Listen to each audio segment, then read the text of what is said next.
What's up, guys? Anthony here. Welcome to this week's Q&A, September 24th, 2019.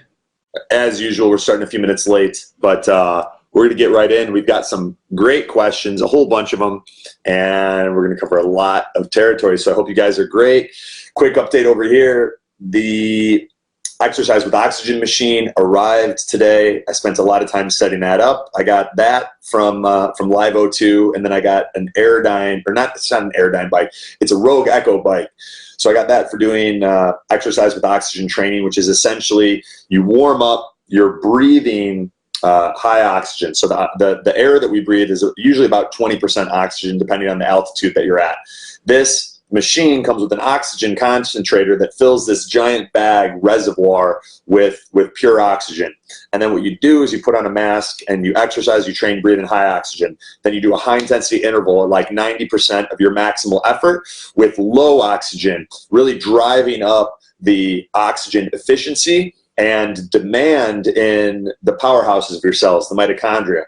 And then when you finish that interval, you flip it and you go back to breathing high oxygen. And then you repeat this for a number of different types of intervals and cadences, and it's really good for anti-aging, for energy, for reversing autoimmune disease, for improving cognitive function, lots of cool things. So I spent some of today getting that set up, and then the Rogue Echo bike arrived and it was a little bit broken and I just didn't have time to put it together. So I ended up doing some intervals on the treadmill, and I'm feeling fantastic.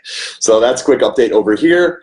We'll dive into the Q&A. Those of you guys watching, if you have questions, put them in the comments section, and we'll do our best to answer them if we have time. If not, we'll take them and put them into the next Q&A that we have. So I think that should be next Tuesday at around 5:30 p.m. Eastern. That's when we try to do most of them, as long as I'm in town. Here we go. First question is from Matt. What's up, Matt? Matt asks, when is your next book coming out, Anthony? I take it by some of your Q&A comments on September 17th that it is in progress. So we have the next book mapped out, and a lot of the content, some of the chapters, the sequencing, and where we want to go with it is outlined. What we need to do is get some systems in place that free up a little bit more of my time. So those of you guys, if you know people that are great at that run ad agencies, that are really good with Facebook ads or other types of ads and can help with some of those things, we're looking to automate some parts of our business to free up a little bit more of my time and our team's time so that we can work on those types of projects. So I'm putting that out there. Yeah, if you guys know people who are great with online and digital marketing, rock stars in respective aspects of that, make an introduction. Would love to talk with them. And then as soon as that is done, I'll start working on the book and probably even a course and some other cool things that you guys will enjoy. So that's kind of the answer there. And the first domino in order getting to where I can work on the book. The next question is from Rebecca, and she asks, have you practiced Cymatics, body-mind centering? So I have a feeling that I have, but I'm not familiar with that nomenclature. I do meditation, breath work, yoga, prayer, all of those things that we know facilitate coherence, an alignment between the heart and the mind. I utilize a lot of those practices myself and have them as parts of my daily and weekly routine. I'm not familiar with Cymatics or body-mind centering. It does sound like a little bit of marketing, but I could be wrong. But I do some of those things that I mentioned. I've also done the Heart Math Institute and some of what they've got going on and use their devices. So probably yeah, there's so many names for things now, and everyone's trying to pee on stuff and call it their own, especially things that have been around forever. So that may not be the case here, but those are the things that I've done in that arena. This one is from Pulseman Tom. He says, Pulseman Tom asks, who do you like for PEMF? I've tried over a dozen different PEMF devices. I own 5 or 6. My favorite ones, I invested in an on-demand machine. I've tried the Beamer, a lot of the ones that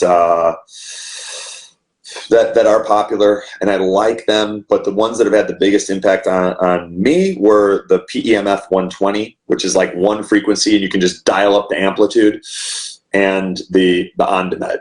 I don't use the on-demand that much anymore, and have even considered selling it, which is hard to say considering the investment that I made in it. But I get a lot of my pulse, or my good electromagnetic frequencies from the sun, from exercise, from getting in the ocean. That's part of the reason that I moved to Florida. Earthing, taking your shoes off and things. I don't do that as much, only because it's less time efficient compared to like getting in salt water. But yeah, I love loading up on sun. I love getting in the ocean. I love doing exercise for my good native electromagnetic frequencies. And then I'll sometimes use PEMF devices. I've talked with some companies about their machines that I've used and like. And we may have another one coming out too. We may have one at our upcoming Ultimate Biohacking Experience 2019, but we'll see on that. Those are sort of the main ones that I've used. I talk about a few different types in the Biohacker's Guide, and yeah. Cool. All right. Eric asks,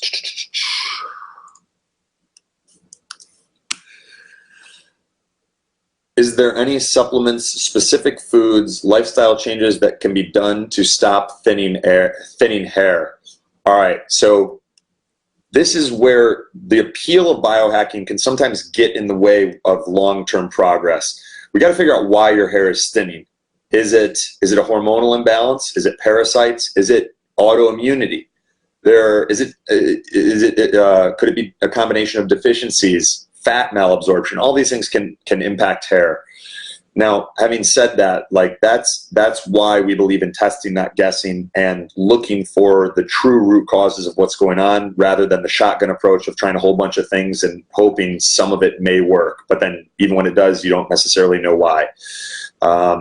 Supplements that can help, biotin can help, depending on the true root cause, decreasing autoimmunity. So a lot of autoimmune reactions are due to low-level chronic parasitic, bacterial, viral infections. So doing things like some of our parasitic protocols that we have in our membership site at biohackingsecrets.com/live-only offer. You can go in there, you can pull up some of our parasite protocols, and you can do those to decrease your body's pathogen load and possibly improve hair growth. Thyroid issues can also contribute, so you got to look at deficiencies like iodine deficiency. Now, kelp caps is a good place to start, and then depending, for some people, nascent iodine, even iodoral, can be beneficial. Now, I feel like I'm contributing to the problem a little bit because I'm giving you some things that could result in you just doing the shotgun approach, and I don't think that's the best long-term play. But I'm also kind of playing the game here of answering what you asked.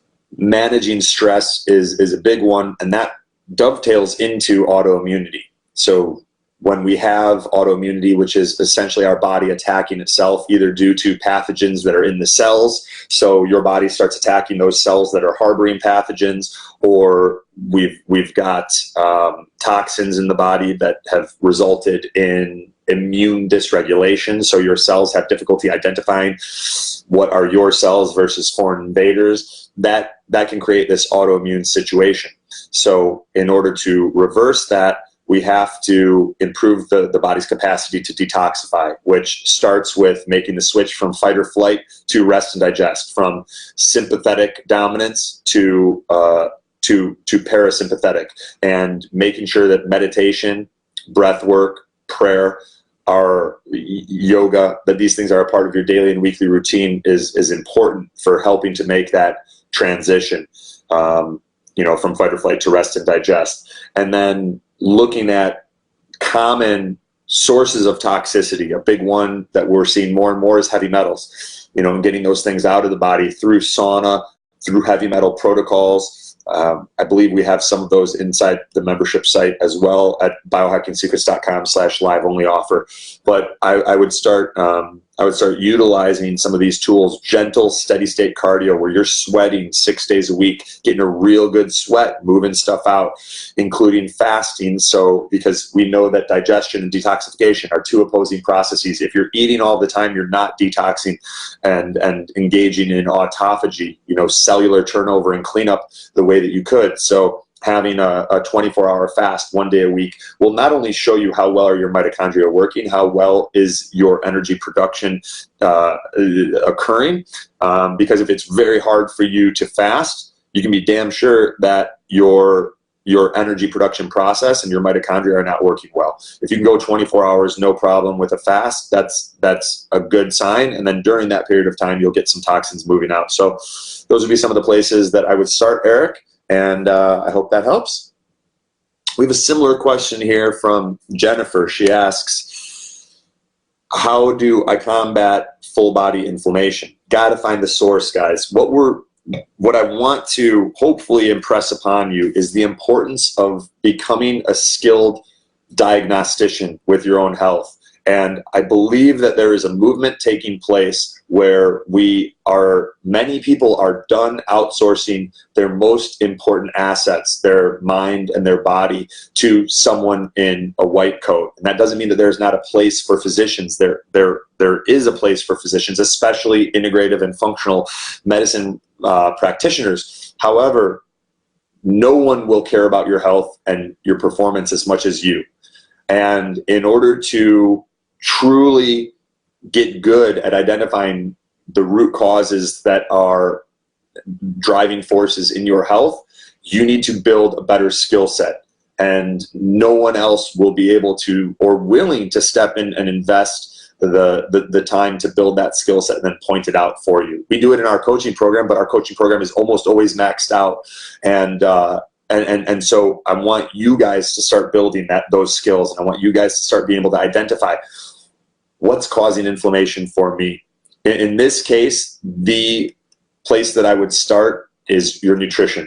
There is, without a doubt, in 100% of cases, when someone is inflamed, they're eating foods regularly that they believe to be healthy, that they read somewhere that were healthy, that are not healthy for them, and that are causing that inflammation. It could be because they have leaky gut. It could be because they have parasites. It could be because they have autoimmunity.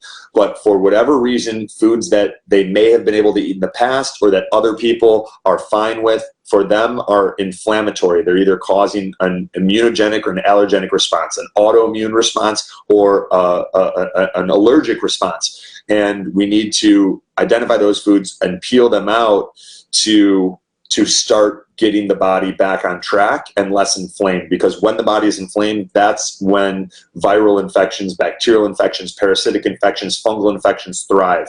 And the immune system is unable to function the way that it's supposed to. So I would start paying very close attention to the way that you are impacted by foods. And if you haven't already, pick up a copy of the Biohacker's Guide, go through the nutrition section and implement immediately. Do the 28-day program that we've got there. We now have a much more advanced version of that will be in the next book and in our courses and things. But for right now, do that. Do the 28-day program. Figure out what are your inflammatory foods and start with that. And once you've got a nutrition template that keeps you less inflamed, you can move on to other aspects of healing, health, and high performance. Hope that helps, Jennifer. All right, next question is from Rita. Rita says, I'm a big fan of yours. Thank you, Rita. My father is stricken with Parkinson's. What biohacks would you suggest? So my father also has Parkinson's. He was symptomatic as early as 2011, 2012. He was officially diagnosed in 2015. And Parkinson's is, like many diseases, multifactorial. To identify where are the preferred starting places really would depend on the, understanding where your father's health status and genes are at. And I don't know that, but I would start with nutrition, the place that we start with just about everything. And not, Parkinson's will not be cured through nutrition. And I hesitate to use that word. I guess now is as good a time as any to let you guys, to remind everyone that these Q&As are for information purposes only. This information is not intended to diagnose, treat, or cure any disease. So before engaging in anything discussed here or any interventions that are involving diet, exercise, or your health, have a conversation with a qualified healthcare practitioner. Now, having said that, you will get the biggest initial progress from improving your father's diet. I would, if you haven't already, make sure to cut all grains, dairy, and alcohol. These things may be difficult depending on his compliance and where he is at, and if change is something that he wants. We have a pretty robust Parkinson's protocol inside our membership site at biohackingsecrets.com/live-only offer. You can go in there and you can see where we started with my father, and we've had clients in their 30s with early onset Parkinson's, and the protocols involve first increasing their voltage, getting the amount of electricity and electrons in their body back up. Then once you get the mitochondria working better by getting the voltage back up and you restore healthy immune function, then you can start to address infections and toxicities through detoxification and through kill protocols. Deficiencies, there's many deficiencies in Parkinson's and just about every state of suboptimal health. So common ones include the B vitamins, magnesium, sometimes iron, oftentimes vitamin C, oftentimes N-acetylcysteine and precursors of glutathione. These things all need to be addressed. But where you're going to see the biggest difference right away is going to be through nutrition. And I would look at an autoimmune paleo protocol. I would look at like a pescatarian protocol, Mediterranean diet. These are solid nutritional templates that you could start with, or you'll get even better results from the nutrition section of the Biohacker's Guide that you can get at biohackersguide.com. And I don't want this to come across as like an infomercial or pitch for our stuff. I believe in our stuff, and I know it's good and it works. So that's why you'll hear me mention it a few times. But yeah, start with nutrition. If you can get him in the sauna a few times a week, that will help. We got an infrared sauna for my father. And as you may have realized, there are a lot of challenges with Parkinson's, not the least of which is compliance. I was on with my mom last night. She helps with put together these Q&As and with some parts of our business. And I was listening as, a week and a half ago, 2 weeks ago, my dad was in a pretty bad spot. We changed up his protocol, made some adjustments, and he went and did rock steady boxing, which is something that, depending on the status of your father, may be worth looking into. But it's boxing classes geared towards people with Parkinson's. They're also doing ballroom dancing classes now for people with Parkinson's, because we've seen riding the bike, boxing, ballroom dancing, all very helpful for neurodegenerative conditions like Parkinson's, Alzheimer's, dementia. And my dad came back home from, he drove himself to Rock Steady Boxing, did a full 90-minute boxing and conditioning class, came back home, and he was arguing with my mom because he didn't want to take his vitamins, the same vitamins that had got him to a position where he could even do that. So compliance is an issue, and it's always a little bit complicated when recommendations are coming from family members and so on and so forth. My dad's pretty badass with doing stuff, but he just gets sick of it. And sometimes whether or not someone is willing to engage depends on how much fighting spirit they have left in them and how the information is presented. So wherever your dad is at and however you present this information, come from a place of love, unconditional love, and hopefully something in there helped. All right, this one's from Chris. Chris asks, Anthony, hey, that's Kumba, wanting some attention. What is an absolute must when it comes to restoring adrenals during adrenal fatigue? See notes below. I don't think I have. Oh, here we go. We got some notes below. Chris, to give a little bit more context for you guys and myself, Chris said, what sparked me to seek you out and your book was adrenal fatigue. I've been an athlete my whole life, and I've worked my ass off in everything that I do. I have a go business, and my body finally gave up on me. I've become sensitive to heat tremendously. At 80 degrees or above, I have to sit in the air conditioning. I can only exercise for 30 minutes, and it absolutely must be aerobic and lots of rest. I broke a world record in physical strength 2 years ago.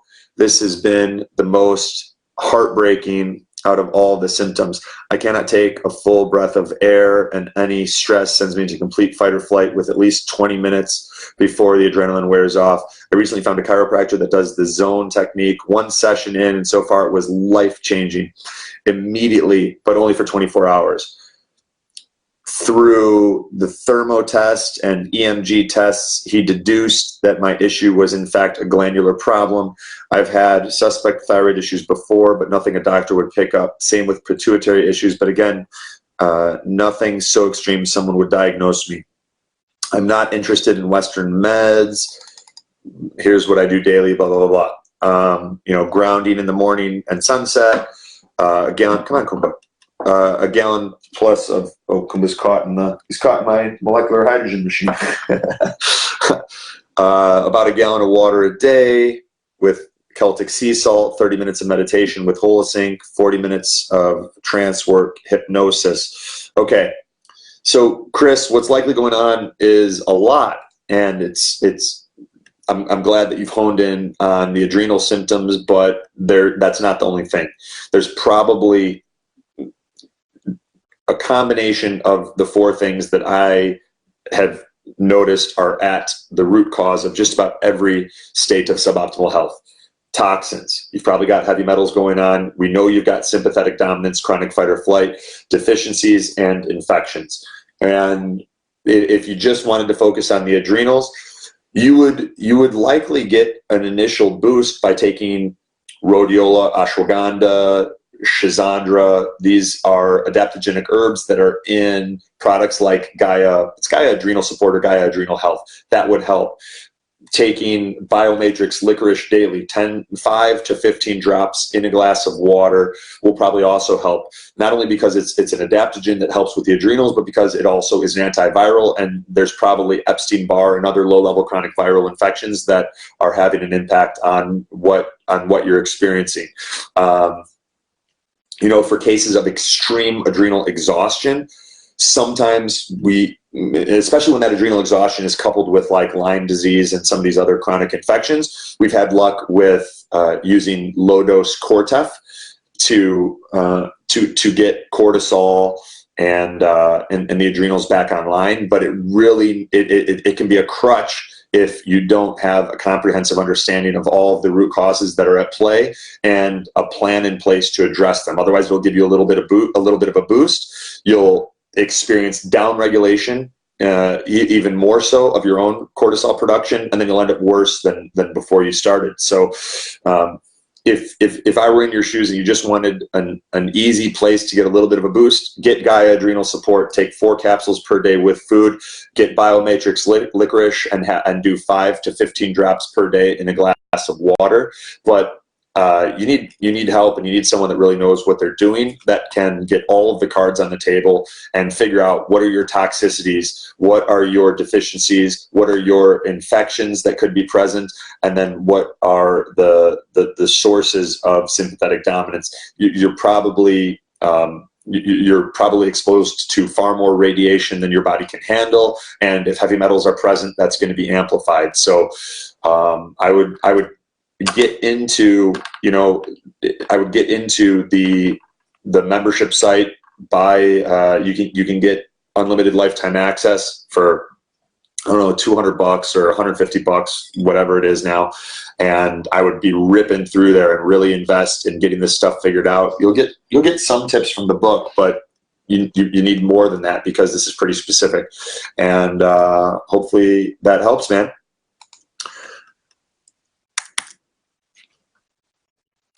This question is from Branch, and he says, what's your take on magnesium bicarbonate versus glycinate? I'm up to 6 glycinate tabs per day, and that my magnesium is still low. Planning on trying the Ease spray too. Was thinking of trying a round of it next month. I don't use magnesium bicarbonate too much. We did a podcast with Matt Blackburn, and he talked about his protocol for that. I had tried it a number of different times and just not gotten much from it. I've gotten a lot more from magnesium products like Calbrand magnesium glycinate, from Source Naturals magnesium malate, and then from Natural Calm, Natural Vitality brand Natural Calm. I would imagine if you're taking 6 glycinate tabs, we've had people take 10 glycinate tabs per day. So I would keep upping it, but we may have, it may be, hey, what are you doing?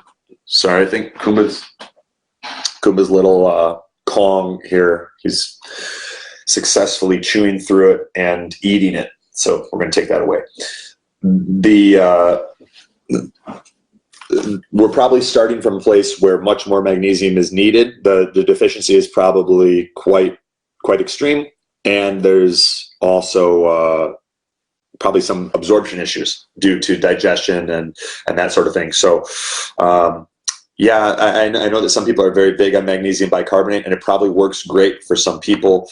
It hasn't provided me with too much benefit, and I haven't had a lot of people that have come to me and said this changed my life. But we have had that with magnesium glycinate, magnesium malate, the Natural Calm by Natural Vitality, which is like an elemental magnesium, and then magnesium L-threonate, which is able to penetrate the central nervous system and is a little bit more for cognitive function. Some people do great with that. Other people find that it makes them a little bit lethargic depending on their health status and genes. So hopefully that helps, Branch. Next question. We got a couple from Branch in a row. Next question is, since my digestion of fat is currently impacted, is there any workaround for getting those lipids to my cells, specifically to my skin? Looking for a supplement if possible while I try to improve my digestion and lipase production with other things. So a lot of ancient cultures, the Greeks, the Romans, they would use olive oil topically on their hair, their face, their skin. I've not personally done that, but it is an ingredient in many beauty products and something that may be worth exploring. I just wouldn't jump into the sheets after application. Phosphatidylcholine. There are various products on the market that contain phosphatidylcholine. You can get Now brand makes a phosphatidylcholine product that I think it's sunflower lecithin. That's decent, and some people have very good results with that. There's also a PC phosphatidylcholine product that I've used myself and with some clients that just comes in a jar of this PC goop. And some people get, hey, come on, man, I'll play with you later, I promise. And some people get good results with that. So those are some options. Some people do coconut oil on their skin and get good results with that. And yeah, I would continue to do some of the things that you're doing to improve digestion. It sounds like cutting down the fat. Kumba, come on, man. He's really starving for attention right now. It sounds like, reducing the fat has given your liver a little bit of a break from our conversations and things. But yeah, ultimately you want to get to a place where you're getting all of the benefits, not just trading some downsides for other upsides, and it's a game of whack-a-mole. And hopefully some of those things I shared will help in the interim. One more question from Branch. And that is, and if you guys have questions, you can put them in the comment section. And if we have time to get to them today, we will. Otherwise, we'll add them to the Q&A that should be next Tuesday at 5 p.m. Eastern. Do you have any good mobility exercises specifically targeted at hip flexors? Yeah, there are a few. What I'll do, so if you go on YouTube and you look up the Limber 11, I think it's Joe DeFranco Limber 11, that has some good mobility exercises. And then Luca, his last name escapes me. I don't know if I ever really knew it, but he posted some great mobility exercises the other night on Instagram. Let me see if I can pull it up, because I was impressed with the sequence. Super great, super high quality content. And these, here we go. I'll give you the link. Some of these mobility exercises are fantastic for hip flexors and other body parts. And then what I would look at on the mobility side that's overlooked frequently is thermoregulation. If voltage is low, one of the first things that goes is thermoregulation, and that will impact mobility. And our joints and ligaments and connective tissues can become tight and inflexible. So while you get the thyroid optimized and the adrenals working the way that they're supposed to, and voltage restored in the body, so that thermoregulation can get back up to a healthy place where blood flow and circulation and all these things are providing nutrients and oxygen to all parts of the body. Using heat, sauna, biohacker baths, exercise, and then doing mobility work when you're in that state of sweating and improved thermoregulation. That's important, along with myofascial release. So make sure that it's not just mobility, but you're also looking at myofascial release and getting into some of those tissues that may be locked up, and you're utilizing heat and cardiovascular conditioning first to improve those results.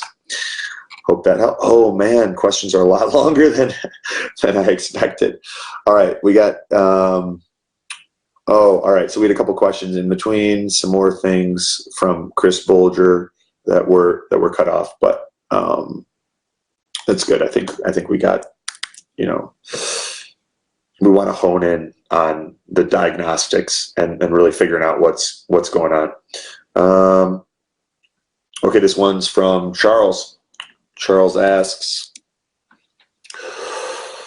anyone know how to switch between brainwave states with ease, alpha, theta, etc.? Regular practices involving prayer, meditation, and breath work. And I think an area that a lot of biohackers in particular, I've never been a religious person. I kind of wrote off religion when I was like 11 years old. I thought it was, I just sort of decided that it wasn't for me. And I felt like a lot of the things that I was hearing when I did go to church felt like population control and crowd control. And I regret that I threw out the baby with the bathwater, and I focused on some of the wrong things. And now realizing how important faith is in all of our lives, regardless whether you believe in anything. Most of us believe that there's something greater than us, whether you want to call that nature, source, energy, God, whatever the word is that doesn't trigger you. There's something out there that's greater than us. And when we're too deep in the science and we lack the faith and the belief that, that we're here for a purpose that is greater than ourselves, I see that having a negative impact, and it can contribute to living in a state of stress. So for me, starting to deepen a relationship with a higher power was important, and doing that through not just meditation. I did it only through meditation for a long time, and it wasn't really until last year that I started making prayer a more regular practice and having an intention of deepening that relationship, that I started noticing some things shifting in my life. And I do believe that a desire for change coupled with a clear vision of the change that you want to create, and faith that there is a higher power looking over you, and that there is a plan for your life, and that if you weren't here for a reason, you wouldn't be here. And then you take those ingredients and you couple them with daily action towards the achievement and attainment of that goal.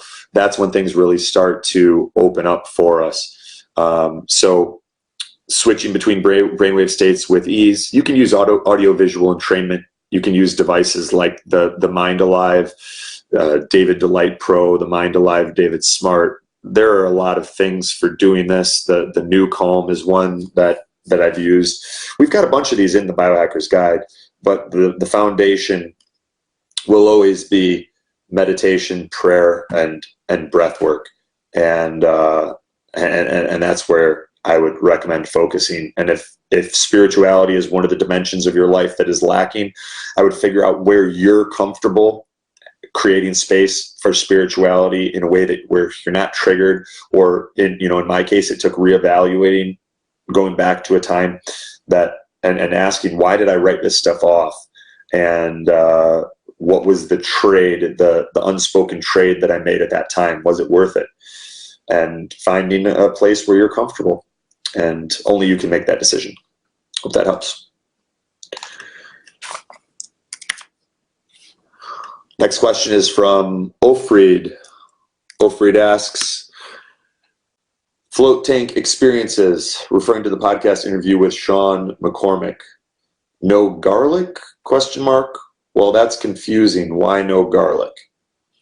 My experiences with float tanks, when I first started doing them, it felt like I was trying to wrangle a crazed, over-caffeinated monkey. I would lay in there most of the 60 to 90-minute session. My mind was just all over the place. And a lot of the time, nothing happened. Sometimes I would just zonk out and go real deep, but it was hard for me to do that in any predictable, consistent manner.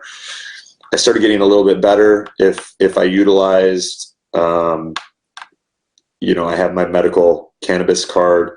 So if I utilized that, or even some CBD, it would help. And, but it's not a tool that I use a lot. It's sometimes, I wouldn't say it's expensive, but when you take into account the amount of time getting there and going back, it depends a lot on where you're at in your journey. We took all the guys at the original Biohacking Week to Float, I think it's called Float 60 in Chicago. And I'm friends with the owner, Gloria, so we did rounds in there, and some people had fantastic experiences. Other people didn't notice too much. Kerry went so deep, we had to break into his room and wake him up. And when he woke up, he sat forward and he said, "I don't like it." And that was his response. So everyone responds differently. I would say that if you're interested in trying sensory deprivation tanks or float tanks, whatever vernacular you prefer, give it at least 3 sessions, but preferably 5 sessions. Try some that are 60 minutes, try some that are 90 minutes, and then make an evaluation from there. For me, I noticed that I'm a lot more centered when I just make 5 to 10 minutes of meditation daily, a consistent practice. And sometimes I'm better at that than others. I usually go in waves where I'll do it for a month or 2 months or even 3 months. And then I get too busy and I get away from it. And I start seeing a difference in the way that I feel and the way that I show up in different aspects of my life. So it depends on where you're at. My experiences have been mixed. I like it. It's not something that I do regularly. I haven't done a float tank in over a year. But I do see the value in it and may get back to doing it when I've got a little bit more time. The garlic thing, you'd have to ask Sean on that one. I'm not sure what his reasoning was on that. So I can't really comment there. Cool. All right, next question is from Landon. Landon asks, suggestions on post-concussion rehab. So one of our clients, Michael Chirico, he was a very high-level Muay Thai fighter. I believe he was the #1 amateur Muay Thai fighter in definitely the United States, maybe the world. And he came with a number of concussions and a pretty concerning brain scan. And we did a lot of things that would be difficult to summarize here on a Q&A, but they were all based around increasing cerebral blood flow and sleep quality. So we utilized supplements. I believe that vinpocetine was one of those supplements. It's an extract of the periwinkle plant that's been shown to increase cerebral metabolism and blood flow, as I mentioned. We had him doing regular aerobic training to make sure that he was pumping that blood up into his brain. We were utilizing various forms of PEMF.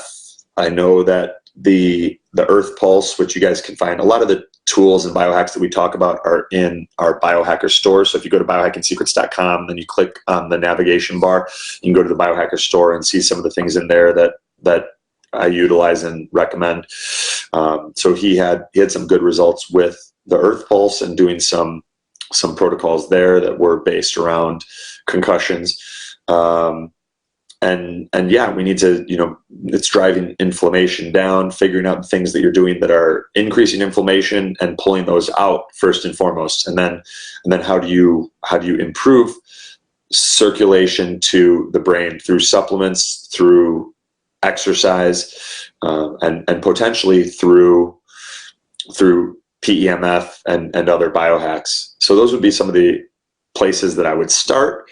And I can reach out to Michael or pull up his file and see some of the other things that we did to kind of refresh, because it was a couple years ago. That was back in like 2017. Cool. All right. This question is from Everett Farnell.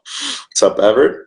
For those of you guys, Everett is, I mentioned him, he's the guy that helped to clean up the Biohacker's Guide. So he took the giant transcribed mess that was my audio recording that just got transcribed into like one giant paragraph, and he used his skills to help clean it up and make it a little bit more readable for you guys. So you can thank Everett for that. Everett's question is, a few weeks ago, I got a CPAP machine. When I first started using it, I found that I was tired all the time. Now, after 3 weeks, I find that I'm wide awake after 5 or 6 hours of sleep. No alarm, no noise, no light. Just open my eyes. I know Anthony always points out that research says sleeping less than 7 hours a night can have serious negative effects to hormone levels. I'm also doing some medical intervention for hormones, and I don't want to work against the medicine that I'm taking. Can I just get up after 5 or 6 hours of sleep as long as I feel rested, or do I roll over and force myself to go back to sleep? If you're feeling good, and this, a more focused answer would be, you can track these things. You can get an Oura ring or a Whoop band. Some people are using those now. And like the Oura ring, you can put it in airplane mode where it's tracking your deep and REM sleep without transmitting all night. And you can get some readouts. Now, you won't have readouts of before you started using the CPAP machine, which would be ideal. But even getting an idea of where your deep and REM sleep is at will let you know how much of these restorative sleep states you're getting. You can sleep 10 or 12 hours, but if you're not getting enough deep and REM sleep, or your melatonin production is off because you've got a bunch, you're on your phone too much, or you're not using technology intelligently, or you've got a Wi-Fi router close to where you work, the quantity doesn't matter. It's really, it's the quality along with the duration. And I'm sure at some point in the future we'll have a mathematical equation that will take sleep quality along with sleep duration, quantity, timing, and a whole bunch of other complicated factors that we have no idea about right now, like how well your glial cells are clearing toxins from your brain and that sort of thing. And we'll have a better understanding of this. But for right now, how you feel in the morning when you wake up and how your energy levels are during the day is probably the best metric that we do have. If you want to get nerdy with it, you can check your heart rate variability when you wake up using apps like iFleet, or we use Elite HRV with a chest strap, and you'll breathe for anywhere from 2 to 5 minutes. Longer gives you a little bit more accurate reading, and your heart rate variability will tell you how well you recovered from your activity the day before, and how much your sleep contributed to that. So those are some data points with the Oura Ring in airplane mode or the Elite HRV. But the most important is, how do you feel and how's your energy throughout the day? And if those things are improving and they're better than they were beforehand, for right now, if you're ready to go, my man. And I would really start ramping up your cardiovascular conditioning. I know we've been talking about that for a few years, and you had some MMA in there, and that was good, but you need way more of it. I know that you're not able to lift as much as you do when you're not doing it, but your heart needs it, your body needs it, and there's a lot of signs here that what you've been doing is not enough. So I would encourage you to really ramp up the cardiovascular training in your target heart rate zone, like we talk about in the exercise section of the Biohacker's Guide. And hope that helps, brother. All right. Just Ray Unplugged from Instagram asks, hey there, I'm reading your book. Is there a vitamin that I can take to increase recovery during sleeping hours? Some people do well with melatonin. I like starting people off with Veritas Farms CBD. I'll give you a link here. It's theveritasfarms.com/biohacks. You can enter discount code biohacks and save some money. I would take some CBD before bed. Another option is Jarrow 5-HTP. 100 to 200 milligrams of that at night before bed can also help. You may even need, depending on where your exercise levels are at, your energy expenditure, and where your carbohydrate intake is at, you may need a little bit more carbs with dinner, starting first with sweet potatoes, white potatoes, yam, squash, yuca, taro, cassava. For some people, white rice is a good source. All of those things can help to increase recovery during sleeping hours. If you've got adrenal issues, like we were talking about earlier, 200 to 300 milligrams of phosphatidylserine PS 100 from Jarrow could also help. There's a lot of things, but those would be some of the places that I would start. Cool. Here we go. This one's from Landon. We only got 2 more. And then if you guys have questions, put them in the comment section. Usually we have a lot more questions in the comments. Landon asks, on previous discussions, I saw that Cal brand magnesium glycinate is recommended as a magnesium supplement. Is that correct? Any info is appreciated. Just trying to start on a magnesium supplement. Yeah, so we touched on this a little bit in Branch's question. I like going with a magnesium glycinate or a magnesium malate. Cal brand magnesium glycinate's a good one to start with. You can also test Source Naturals magnesium malate, and then if you're going for a little bit more of a cognitive boost, life extension, magnesium L-threonate is an option. Most of the time people respond pretty well to Cal brand magnesium glycinate, but we've had good results, as I mentioned, with the Natural Vitality, Natural Calm, their elemental magnesium supplement that you can make like a tea out of, and the raspberry lemon flavor is pretty good. And if you want, go back to Branch's question about the various forms of magnesium, because we went into a little bit more depth there. And then this one is from Exit Comfort Zone, and our last question, unless we got one in the comments that we got time for from Cheryl, so I'll go back to that. This one is from Exit Comfort Zone on Insta. And the question is, can you please let us know what kind of juicer you prefer?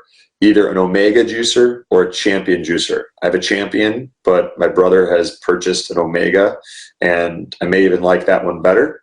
They're both masticating juicers. They're both available on Amazon. Those are the two that I would recommend. And those are all of the questions that you guys submitted this week. Cheryl's got one here that I'm going to help with, and then that will be the last one. I've got a link to our Ultimate Biohacking Experience 2019. We have another spot a guest spot that we are doing. So if you guys want to come in and sit in on our closed door mastermind and learn through experience, not through scouring podcasts and books, most of which have information that just doesn't work or will waste a lot of time, energy, and money. Come join a tribe of like-minded people who are committed to becoming the best versions of themselves in Pompano Beach, Florida. We've got an insane biohacking mansion. We've got a great group of entrepreneurs, business people, and folks from all walks of life that are on this journey. And we're going to be sharing what is on the leading edge of body transformation, unlocking powerful cognitive performance, and creating a greater income and impact by condensing time, being more productive. And we've all experienced periods where, we can work for 10 hours and get nothing done, or you work for 1 hour and get the equivalent of 10 hours of work done. This is going to be a transformative experience for everyone that's attending. And we have another spot that we're doing, a guest spot that's at our cost. So for an investment of $1,800, if you're accepted, you can come and be a part of that. We even have a spot in the house that you can get in on for an additional investment. I've got the link to that if you want to click and apply in the description for this video. So you can go up there and you'll see Ultimate Biohacking Experience 2019 event application. You can click that and apply. Cool. And then we'll wrap up with Cheryl's question and call it a day. We've also got the link up there for coaching for those of you guys that want help figuring out some of this stuff. We'll see if it's a fit. You can talk with Carrie on our team and go over options.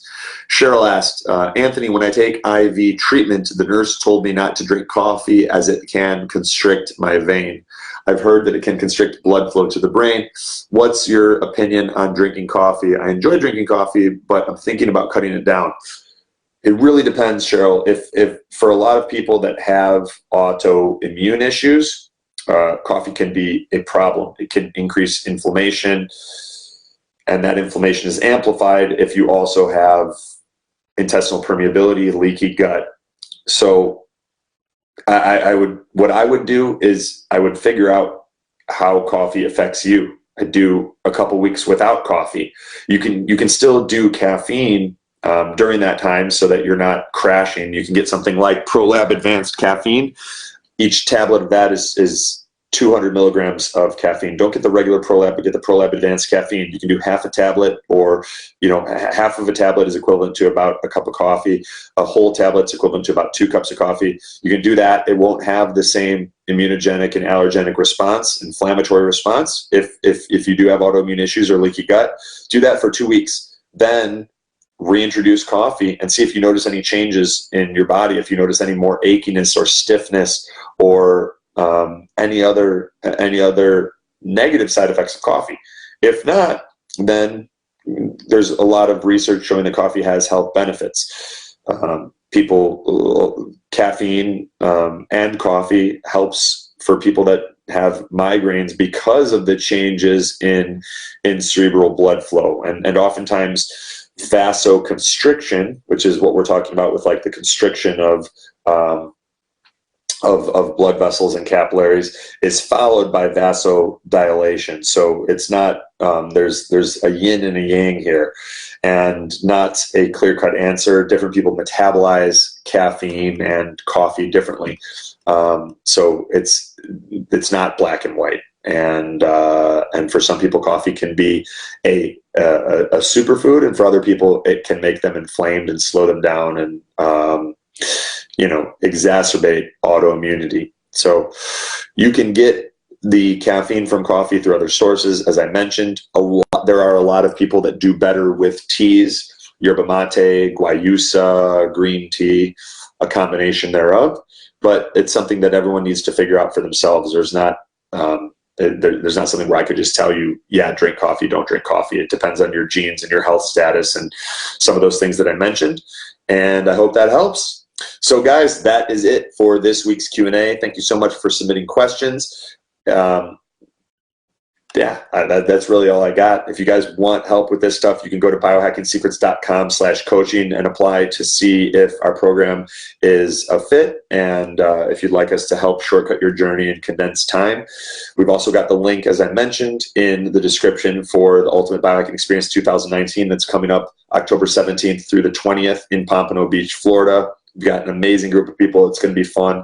We're finalizing the itinerary, lots of surprises. And if you've seen any of the videos from our past Biohacking Week events, it's going to be like that, but on biohacking steroids. So thank you again, guys. Appreciate all of you. And if you guys got any value from this, from anything that we do, my ask is that you go to whatever platform you use to listen to podcasts, subscribe to the Biohacking Secrets Show podcast, leave us a preferably 5-star review if you feel that way, and let your friends know what we're doing, and share this with people that can benefit. So that's my ask. Subscribe to the Biohacking Secret Show podcast on Apple Podcasts or whatever platform that you use. Leave us a 5-star review and tell your friends. Thank you so much, guys. Appreciate you, and talk to you soon.